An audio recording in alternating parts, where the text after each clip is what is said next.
প্রথম আলোর জরিপ বিশ্বাস করছেন তো আপনি মরছেন। আবার বলে দিচ্ছি, প্রথম আলোর জরিপ যদি এই দেশের মানুষ বিশ্বাস করে তাহলে মরে গেছে। কারণ প্রথম আলো ইন্ডিয়ার প্রেসক্রিপশনে করে, এটা সবাই জানে। 2008 সালে যে ইলেকশন ইঞ্জিনিয়ারিং করছে সেটা প্রথম আলো গংগ্রাই করছে। হয়তো এতদিন কেউ বলতে পারেনি, আমি সরাসরি বললাম। ওনারা যদি এখানে এই আজকের জরিপটা, প্রথম আলোর এই জরিপটা কোথায় আপনি মানে বলতেছি আপনাকে, বলতেছি কেন এই কথাটা বললাম সেটা বলতেছি। ওনারা কতজন লোকের উপর জরিপ করছে সংখ্যাটা দেখেন, 1300 প্লাস।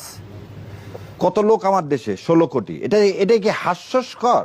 এই 1300 লোককে উনি পাইলেন কত? ওনার অফিসে স্টাফই তো 1300। তোর 1300 স্টাফকে শিখাই দিছে, বাবা এক কাজ কর, ওই আড়াই যাই বলছে ওটা জামাতের রেখে দে, আর বিএনপিটা এটা বাড়ায় দে। এই কাজই তো করছে তারা এতদিন সারা জীবন তো এই কাজই করে গেল। আপনারা বলতেছেন যে কেন আমি বললাম যে প্রথম আলোর কাজটা কি? প্রথম আলোর কাজটা হচ্ছে যখনই দেখবে যে বিএনপি জামাত এক জায়গায় হচ্ছে, দেশের ভালো হচ্ছে, তখনই বিভেদ সৃষ্টি করো। তখনই কি করতো? যেখানে বাংলাদেশের, যেখানে আমাদের সার্বভৌমত্বের প্রশ্ন জড়িত, সেখানে তারা আপোষ করে। যেখানে মুক্তিযুদ্ধের কথা আসে, যেখানে বাংলাদেশ জামাতের কথা আসবে, ইসলামের কথা আসবে, তখনই তাদের গায়ে আগুন ধরে